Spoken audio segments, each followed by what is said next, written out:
Hey, what's going on, Dougram fans? Today we're checking out the Big Foot Ver.GT from Max Factory. So we have checked out a couple of the Ver.GT kits of the Dougram before from Max Factory recently, and they're really cool kits. Kind of simple in their construction, but a lot of detail and a lot of really nice design aspects packed into what are kits that essentially have like a pretty low part count, but they do a lot with those parts. Now this one probably going to be a little bit more substantial than the ones we've taken a look at more recently, just because there's kind of a little bit more going on with the design of the Bigfoot here, with some pretty cool like clear canopy parts there on the head and some cool weapons parts and everything. Very interesting, cool purple color scheme there, of course, gotta love that. So it should be good. Let's go ahead and check it out here for today's video. Alright, so just for the box art, I mean, really cool artwork here on the front. If you're a fan, that looks really nice there with the Bigfoot.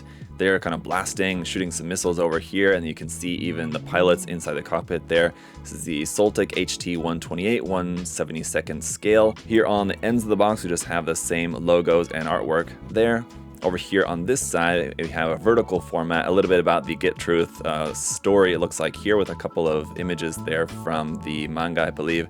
And then right here, painted images of the kit, front and back there in nice full detail. Obviously painted very cleanly as well, which is going to be a little bit different from how it appears there on the box art, with some kind of like slight weathering there going on that. But over here on the side of the box, we can see some other images of the painted kit, just all posed up in some different poses here, showing off some of the articulation that you're going to have with this and some details even inside the cockpit there. So it looks like we are going to have those pilot figures just kind of molded into the cockpit on the inside. So really nice details with this one, like I was saying. And with that, we can open up the box and see what we got inside here. So we'll take a look at all of these many runners there. It's quite a few runners. All in different colors in just a moment. First, let's just take a look at some other stuff that we got in here. For example, just want to take a look at these water slides here first. So we have the 37 and some other markings on here in white and in pink, a couple little bits there in red, and some kind of white and black there. So some nice different water slide markings here for this. And then our instruction manual features the artwork from the front of the box without any text over it, which is really cool. So this would make for a nice kind of poster if you want to just like cut off the bottom, or even just leave that there. Just put this in a frame once you're done with the kit. This would be nice to just put up on the wall, I think, if you're a fan of the artwork and everything. So on the back side here is our parts list, which is also all in full color. I think the entire manual should be all in full color. Yeah, a lot of these Max Factory kits do have the manuals in full color, which is nice. So everything's all here separated out in different sections, kind of basic construction here for this. Like I said, if you've built the Dougram Get Truth version, it seems like the construction for this one's going to be very similar. And so, like I said, it's kind of basic, but very nice in the amount of detail that you have with this. At the end here, we have the color and marking guide showing where all the different markings are going to go on this really nice artwork there of the mecha. And then down in there at the bottom is some color swatches there of the official colors, and the text for the colors is there in Japanese, but can sort that out if you're interested in matching the colors precisely. But alright, no other polycaps or stickers or anything else with this, so we can get right into the runners. Runner A here in purple, and as you can see, just a ton of great detail here on this there for some of those parts. Runner B also going to be in purple, and we have two of the B runner, as this is going to be parts for the arms and legs. Runner C in this very nice pink color here, including parts there for our pilot figures seated up in the cockpit there in the head, so very nice. Runners C and D are going to be our parts here in off-white. Runner C we have one of, with some very fine detail on some of these like antenna parts there. Runner D we have two of these for some more of the white accent parts on the kit. Runners F and G are going to be in this nice warm gray color here for some of the more mechanical bits and weapons parts here. Runner F we have one of. Runner G we have two of for some of the joint parts there, it looks like. And last but not least, Runner H here is going to be in clear pink for the canopy parts for the cockpit. And that's it for all the runners. Alright guys, and here is the Bigfoot all built up. I gotta say, I'm really enjoying this line of Dougram Get Truth kits from Max Factory, because they're just really cool and really fun to put together. Very quick to put together as well.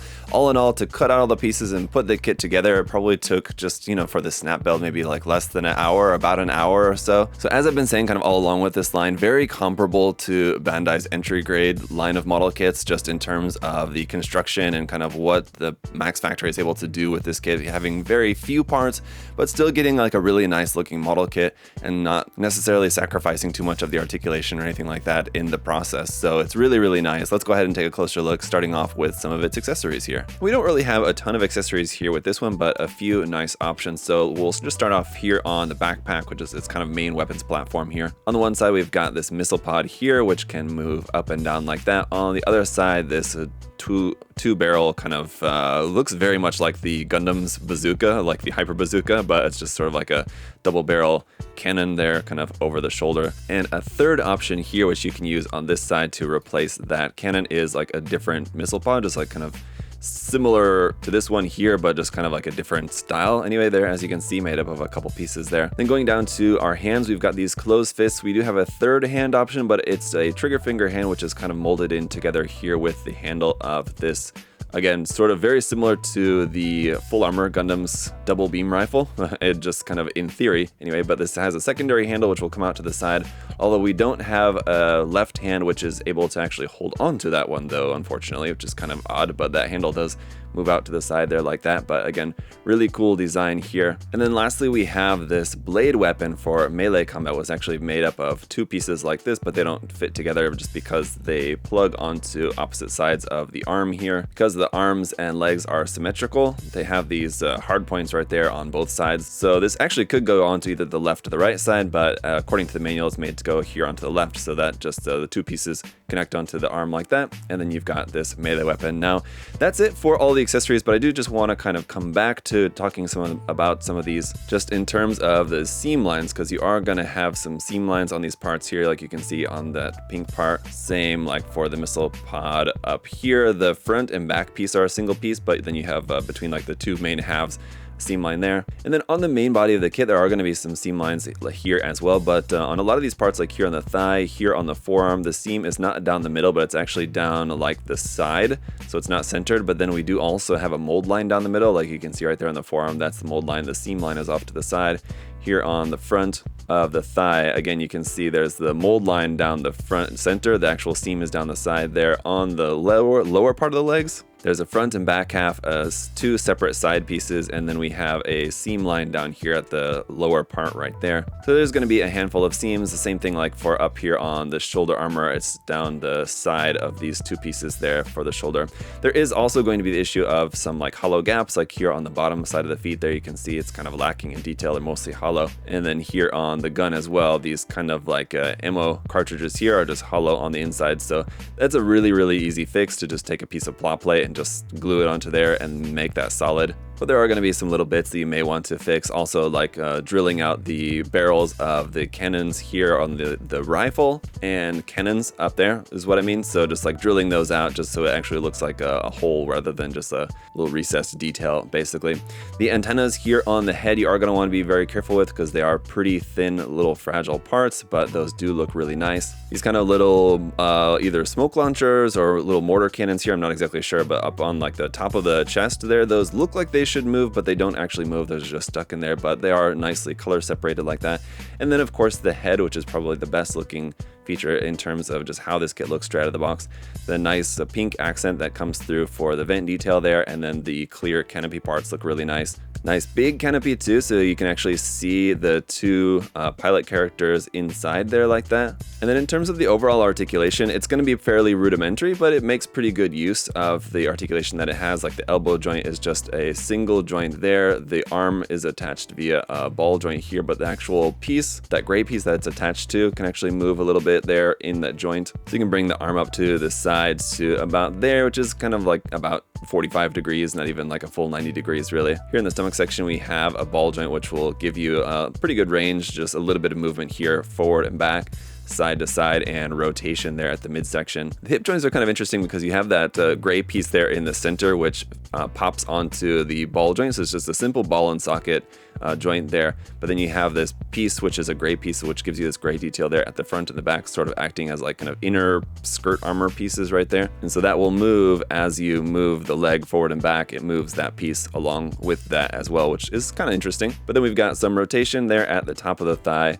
a double joint at the knee, exposing this kind of extra bit of knee armor there on the inside, which is cool. And then, yeah, the pink for the inside of the vents in around on the lower leg is nice. Down here at the ankle as well, you have a kind of double joint in the way that the foot bends forward. So you can see the purple part, the white part will move separately, as those can kind of come apart like that. But otherwise, you can't really move the ankle back at all, only forward basically. And then side to side, you have a little bit of movement here like that. And again, you can kind of see the separation between that white and the purple part is nice. But yeah, it's basic, but it should work for some nice poses. And so yeah, as we're taking a look at a couple different poses here with this one, if you guys have seen my reviews on the past couple of Dougram Get Truth kits here from Max Factory, it's basically kind of the same thing like I've been saying about these, comparing these to Bandai's entry grade kits, just because there are very few parts, really quick and easy to build, but they are pretty effective in giving you some nice color separation of the parts and also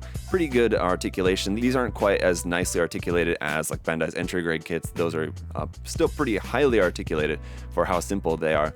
These ones are a little bit hindered in some of the articulation points, but I feel like just because of the nature of the designs, with these being kind of much more kind of like walking tank aesthetic, kind of big stompy robots, you're not necessarily going to be wanting to put them in like some like highly acrobatic poses or anything like that, like you may want to do with like a Strike Gundam or a new Gundam, for example, from the entry grade line. So although the articulation is maybe not quite as nice with these, I feel like it fits with the design perfectly well enough, and it's not necessarily like disappointing that it can't do some more kind of super dynamic poses. So anyway, I really like this, and I like the weapon options that we have with this as well, having option parts there for the backpack, option weapons for the armaments, like to have the rifle in the hand, or you just have those nice closed fists, which is always good to have. Maybe one or two extra hand option parts would have been nice as well.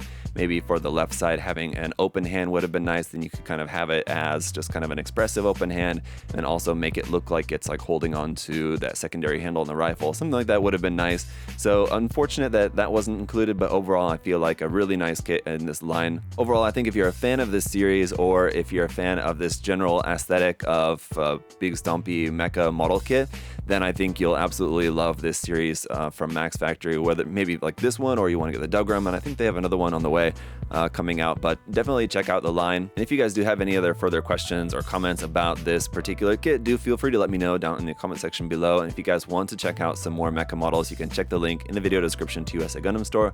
Got a bunch of cool stuff there for you guys to check out, as well as paints, tools, supplies, and all that good stuff. So check that out, and thank you guys all so much for checking out this video here today. If you'd also like to leave a like, comment, subscribe, any extra support is greatly appreciated. So thank you guys all so much for all that you do. Until next time, hope you all have a great day. I'll see you guys later. Bye-bye.